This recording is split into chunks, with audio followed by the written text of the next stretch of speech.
We're going to be doing the front brakes on this 2023 Toyota Corolla. First things first is you're going to remove the wheel, and then before you do that you have to remove the hub cover. Take that off by just popping it right out.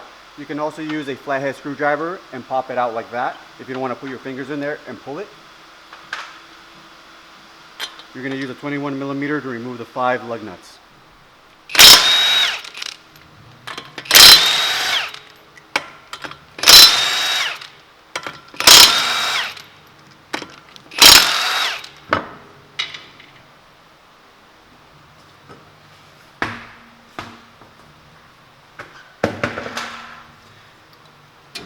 So these are your brake rotors and the brake caliper bracket.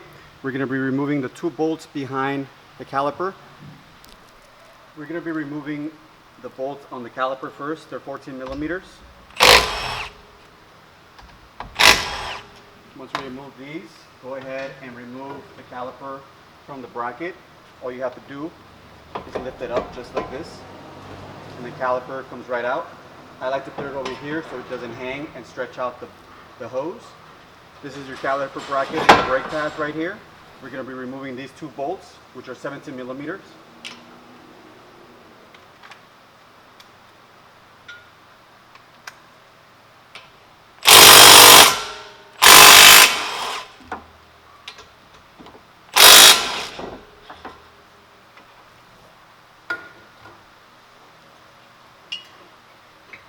Remove the caliper bracket and the brakes.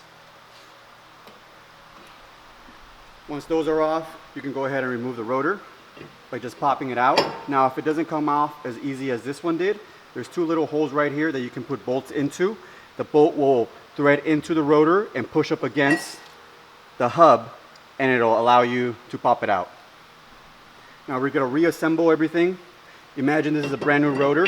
You put it on like that. Now if it's flopping around, you can hold it down with the lug nut.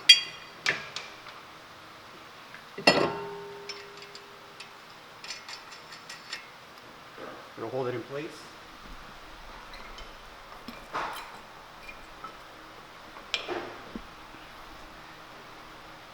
We're going to put the caliper bracket back on.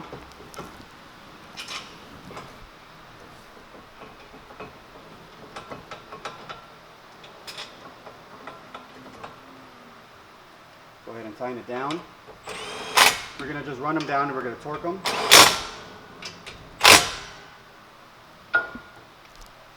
Okay, we're going to grease the pins. What that means is we're going to take out these little pins here. And as you can see, there's a lot of grease that's on there. And you basically want to wipe it out. This is the old grease, and we're going to re-grease these pins. You can get some of these caliper grease at O'Reilly's. Just put the grease on there.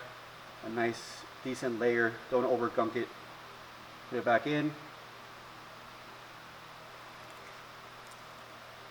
And make sure that it goes in and out nice and smooth. And we do the top one as well. Sometimes they do get stuck. So pull it out, clean it off. And these do have an orientation. The bottom one has a rubber seal at the bottom. This one doesn't, the top one. So re-grease it.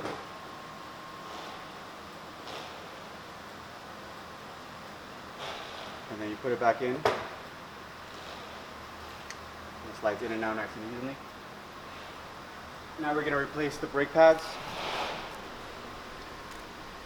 So before we put them on, obviously you want to make sure that these clips are nice and clean. If they are broken, you have to replace them, but these are great, so we're going to just reuse them. Brake pad goes in. I like to go sideways a little bit and then slide it in like that. Same thing on the inside. It starts kind of open, and then you slide it, push down, and then it slaps in like that. Okay, now we're going to push in the piston using this piston compressor tool.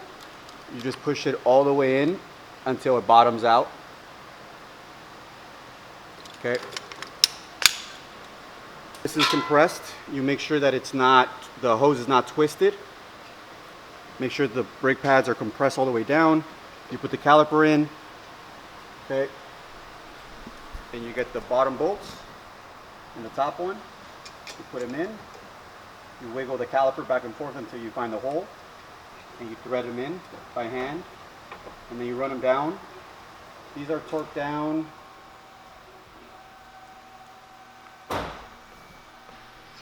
Okay, so now that we have everything installed, everything's looking good, take off the nut that's holding down the rotor, and you can put the wheel back on, and then you torque the wheel down, or put the lug nuts on and then torque it down.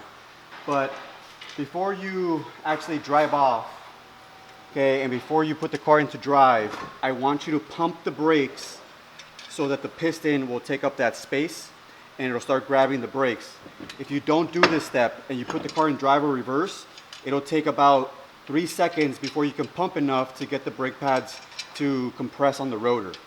So make sure you pump the brakes before you put the car into drive or reverse and take it out of park.